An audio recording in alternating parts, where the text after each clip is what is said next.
Bonjour et bienvenue dans cette nouvelle vidéo de la collection Flash Gordon édition collector chez Hachette avec le tome 17. Un album un peu particulier puisque nous avons pour la première fois les pages dominicales et quotidiennes, donc ensemble, donc les planches en couleur et en noir et blanc, datant du 11 mars 1973 au 14 juillet 1974. Au niveau de la présentation, ça ne change pas. Nous avons toujours le format italien avec le titre en doré, avec la frange de collection. Voilà. Et au dos, la présentation de la collection, toujours vendue au prix de 13,99 € chez les marchands de journaux. Alors, cet album a un total de 144 pages, dont plusieurs pages de bonus. Voilà la présentation pour la page de garde.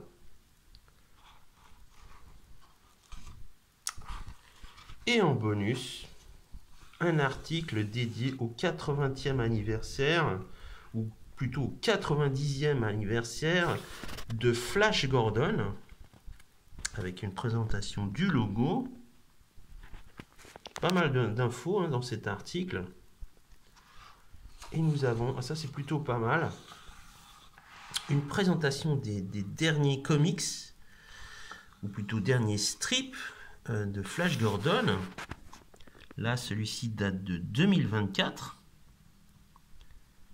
Un style qui ressemble beaucoup, je trouve, à celui de Paul Dini, le dessinateur de Batman, la série animée. Voilà, c'est vraiment, c'est dessiné, c'est superbe. J'aime beaucoup, hein, ça vraiment, ça rend à la fois hommage au serial et c'est à la fois moderne aussi. Alors je ne pense pas que ça sera publié par Hachette. Hein. Vraiment, sauf s'ils décident à la dernière minute de l'intégrer dans la collection, ça serait vraiment une très très bonne surprise. Mais je ne pense pas. On verra. Nous avons bien sûr le contenu de cet album, qui contient 6 aventures. Nous avons le dieu des astres, le fils de Rick Espada, Ivo, Gudrun et le casino spatial, Hologramme et la centrale solaire. Alors, cette dernière est plutôt intéressante puisque plusieurs dessinateurs se relaient au dessin. Nous avons Dan Barry, Bob Fugitani bien sûr, mais nous avons aussi John Romita, ni plus ni moins, le dessinateur de Marvel. Et c'est plutôt pas mal. Alors, nous avons une première aventure où Flash Gordon doit aller sauver un pilote qui pilote la première soucoupe volante terrienne. La voilà. Et donc ce pilote va atterrir sur Mindanao. Et Flash Gordon, bien sûr, va aller à son secours. Donc le pilote, en fait, quand il atterrit, il est reçu par des autochtones qui le prennent pour un dieu parce qu'il apparaît sur une peinture rupestre. Voilà. Et au même moment, nous avons Flash Gordon qui atterrit pour voir s'il va bien, ce pilote. Et en fait, les autochtones pensent que l'un des deux est un imposteur. Alors, ils décident de leur faire des défis. Ils doivent, par exemple, marcher sur le feu. Et bien sûr, comme Flash Gordon a une combinaison qui le protège, il parvient sans peine à relever le défi. Idem pour l'autre.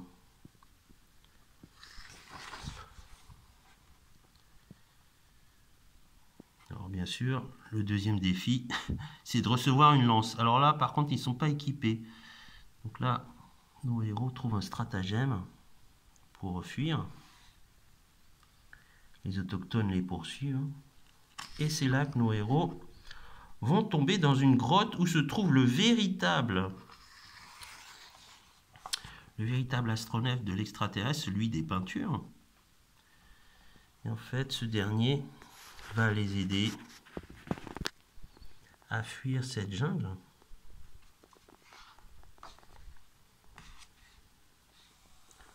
En se sacrifiant. Puisque apparemment ça faisait plusieurs milliers d'années qu'il était là.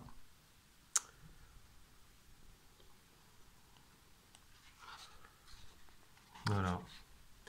Et donc, dans l'autre histoire qui se passe cette fois-ci sur Vénus, Flash Gordon et Dale Arden vont voir leur ami qui s'appelle Rick Espada, qui a un ranch sous-marin sur Vénus. Et en fait, Flash Gordon va être pris pour cible par le fils de Rick Espada, qui est mi-vénusien, mi-terrien. Parce qu'en fait, il n'a pas apprécié que Flash l'humilie devant son père. Alors ce dernier va utiliser des autochtones, des vénusiens. Une première fois, il va les piéger dans une soute sans oxygène. Il va s'en tirer, mais par contre, grâce à l'autochtone, l'autochtone se fait tuer. L'autochtone s'appelle Tataï, il se fait tuer par le fils d'Espada qui s'appelle Reynaldo. Donc Flash le poursuit et l'affronte. Il y a toutes sortes de créatures sous-marines dans cet épisode. Et une fois revenu à la surface, en fait, Reynaldo ment à son père et dit qu'en fait Flash a essayé de le tuer. Donc les deux hommes se brouillent et au moment de l'enterrement de Tataï, une fois encore, il va y avoir un complot pour tuer Flash Gordon. Mais Rick Espada, bien sûr, a tout entendu et arrête son fils. Ça, c'est la deuxième aventure. La troisième aventure, alors là, nous sommes en Alaska. Et là, Flash Gordon est avec un ami qui s'appelle Kenoma.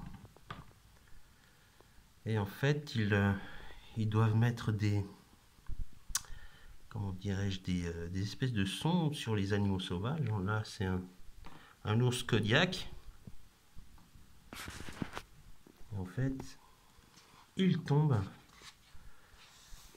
dans l'eau, et l'eau va dans une base souterraine où se trouvent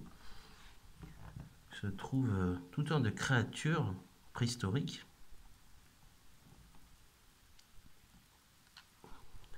Et là, ils sont sauvés par un géant des mers. Un géant de l'Alaska, le voilà. Il capture le professeur Zarkov parce que le géant, en fait, il est comment dirais-je, il est seul, donc il est solitaire. Il veut un compagnon, donc il l'enlève pour que Zarkov devienne son ami. Mais bien sûr, Flash Gordon et Kenoma vont le délivrer. C'est à ce moment-là que le géant, qui s'appelle Ivo, va s'énerver. Et en fait, il va vouloir se venger des petits hommes. Donc Flash et ses amis parviennent à fuir. Ils sont rattrapés par Ivo.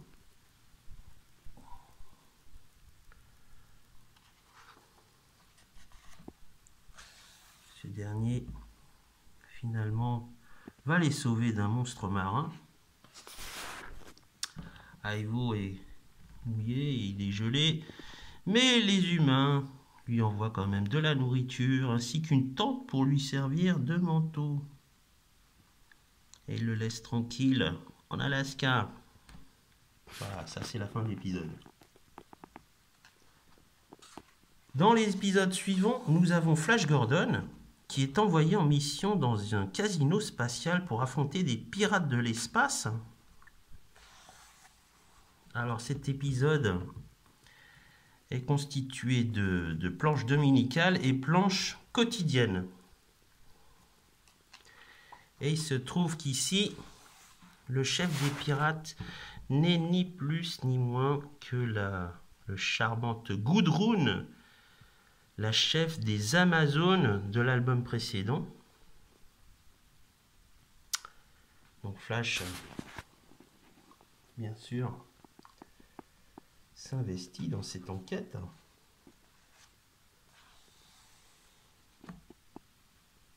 La voilà Gudrun avec son homme de main Roscoe.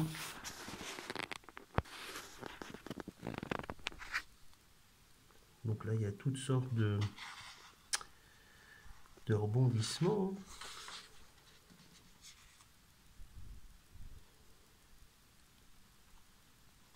Alors c'est un peu bizarre de voir comme ça une alternance entre les planches dominicales et les planches quotidiennes, noir et blanc. C'est un peu bizarre, mais bon, on n'a pas trop de choix. Hein. Sinon on avait des gros trous dans l'histoire. Donc Flash Gordon, bien sûr, affronte les hommes de main de Gudrun. Mais bien sûr, il se fait capturer par la jeune femme qui l'assomme. Hein.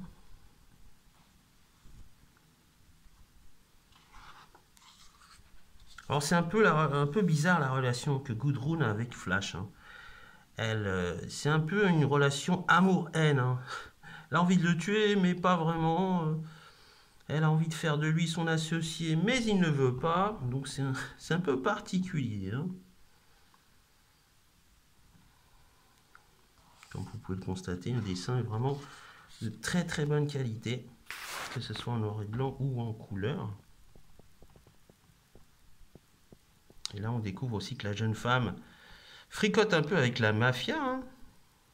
Par hasard, si elle a le contrôle du casino spatial.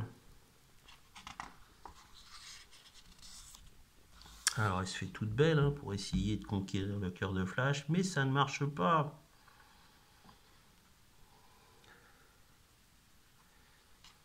Et alors que tout est perdu, en fait, nous avons la visite de Kenoma. Kenoma vient en aide à Dale dans le satellite. Et Gudrun, en fait, décide de se débarrasser de Flash Gordon en l'envoyant dans l'espace et de lui concocter un petit accident.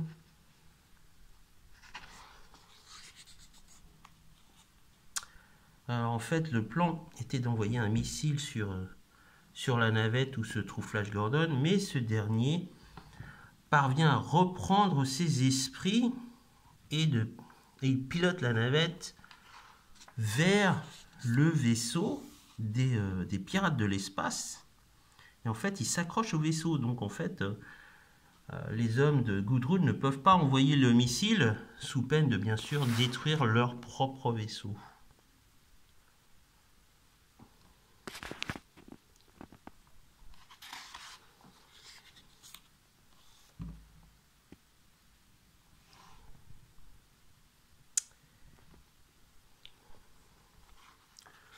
Donc à un moment, la patrouille terrienne en fait envoie un leurre pour que les pirates les attaquent. Et en fait, dans le leurre, il y a des canons.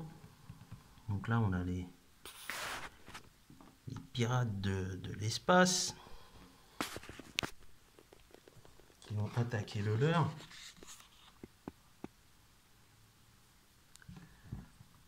Et bien sûr, ceux-ci sont attaqués. Ils sont détruits.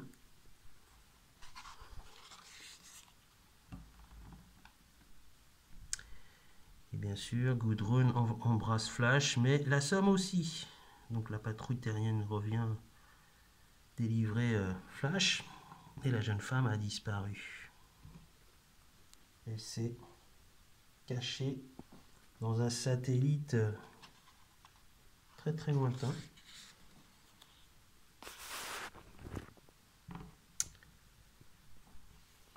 Et voilà, ça c'est la fin de l'histoire.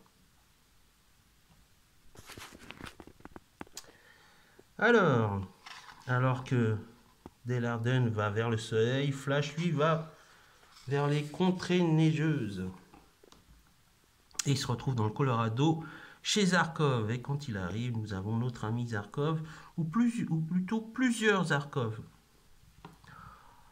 En fait, c'est une invention de son style que vous verrez plus tard. Pendant ce temps, sur une planète lointaine, nous avons une mission spatiale qui tourne mal, puisque les hommes de cette mission sont capturés ou tués par des hommes qui lancent des haches. Et donc sur Terre, Zarkov raconte qu'en fait son invention, c'est un hologramme qui permet de faire plusieurs images d'une personne. Et il va utiliser cette invention en fait pour partir en mission sur cette planète où se trouvent les hommes qu'on a vus au début de l'histoire, capturés et tués. Donc Flash et Zarkov partent sur cette planète dans un vaisseau de grande taille en fait. Et en fait, dans ce vaisseau de grande taille, il y a plusieurs petits mini-vaisseaux. C'est quasiment une flotte. Donc, au cas où ils devraient affronter une armée.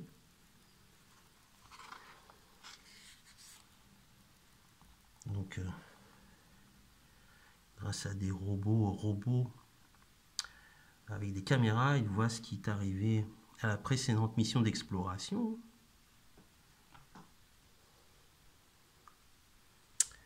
Et là, donc ils se décident à atterrir sur la planète avec leur vaisseau d'exploration. Et là, ils sont attaqués par des hommes qui sont tous chauves. Alors, ne me demandez pas pourquoi ils sont chauves, point. Voilà. Et ils vivent dans les sous-sols de cette planète. Donc Flash, bien sûr, voilà, espèce de globe.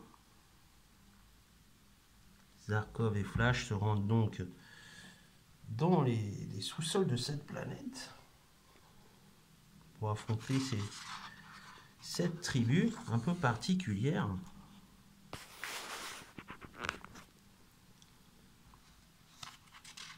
Et là, il se trouve avec une civilisation quand même pas si primitive que ça. Et bien sûr, grâce à l'invention de Zarkov, ils vont un peu décontenancer cette tribu. Il faut apparaître les hologrammes. Donc les hologrammes s'affolent. Ils ne parviennent pas à comprendre ce qui leur arrive avec ces hommes qui apparaissent et qui disparaissent. Et pendant ce temps, en fait, Flash et Zarkov vont délivrer les hommes de l'expédition qui étaient gardés donc en otage. Les voilà, ils sont là. Hein. Ils servent d'appât pour capturer Flash et Zarkov. Bien sûr, grâce à l'hologramme, nos héros vont parvenir à délivrer l'équipage.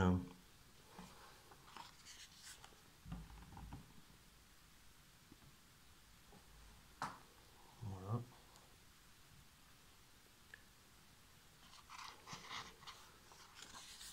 Ils sont attaqués par des catapultes. Hein. Alors, ils sont pas primitifs, mais ils sont pas non plus avancés en matière de technologie. Hein.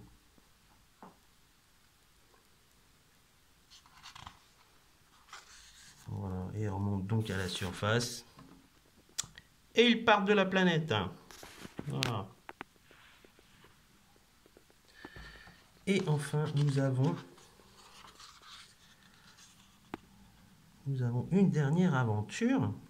Et là, nous retrouvons les Scorpies. Alors, les Scorpies, si vous avez déjà vu mes vidéos précédentes, vous savez que ce sont des ennemis de Flash Gordon qui étaient déjà apparus. Ils ont un aspect un peu bizarre avec un casque, avec des antennes un peu étrange. Et en fait, les Scorpies vont s'attaquer à une station solaire. Cette station solaire aussi était déjà apparue en fait dans la bande dessinée en 1962. Donc, je ne sais plus dans quel tome elle apparaissait. Avec le personnage de Paddy Ryan. Voilà. Et en fait, les Scorpies vont s'attaquer à cette station pour réparer leur vaisseau qui est en panne.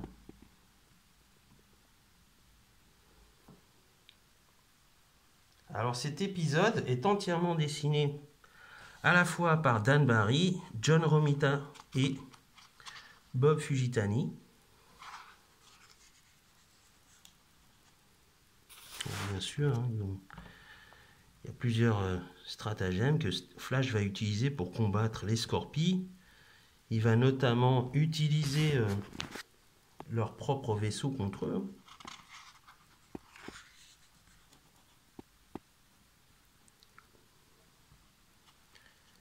On reconnaît quand même les styles totalement. Alors je dirais que là, c'est du John Romita. Je peux me tromper, mais j'ai l'impression que c'est du John Romita.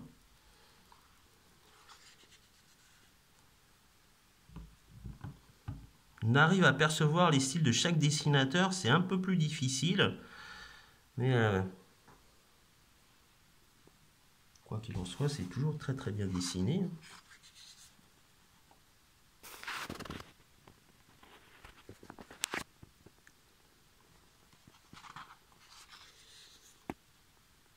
Et dans cette aventure aussi, Flash Gordon est aidé par Willy, qui est un médium. Celui-ci aussi était déjà apparu dans une précédente aventure. Voilà. Donc il revient, c'est vraiment le retour aux sources de plusieurs personnages anciens.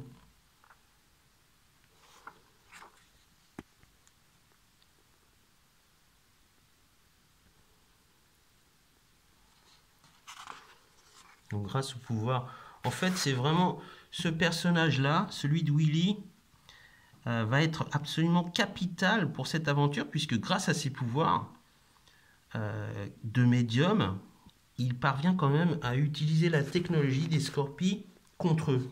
Voilà, sans cet allié, je pense que Flash n'aurait jamais réussi à les battre, hein, je vous le dis franchement. Personnage un peu côté comique, mais intéressant aussi. Voilà.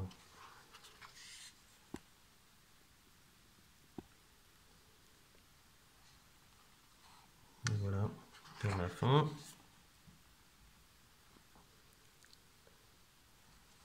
On peut voir aussi que les Scorpies ont une force surhumaine, hein, puisqu'ils parviennent quand même à défoncer carrément une porte blindée de 30 cm d'épaisseur. C'est pas donné à tout le monde. Hein.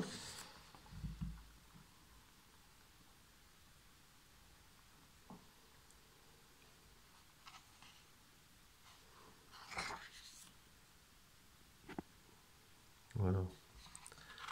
Et ça se finit bientôt.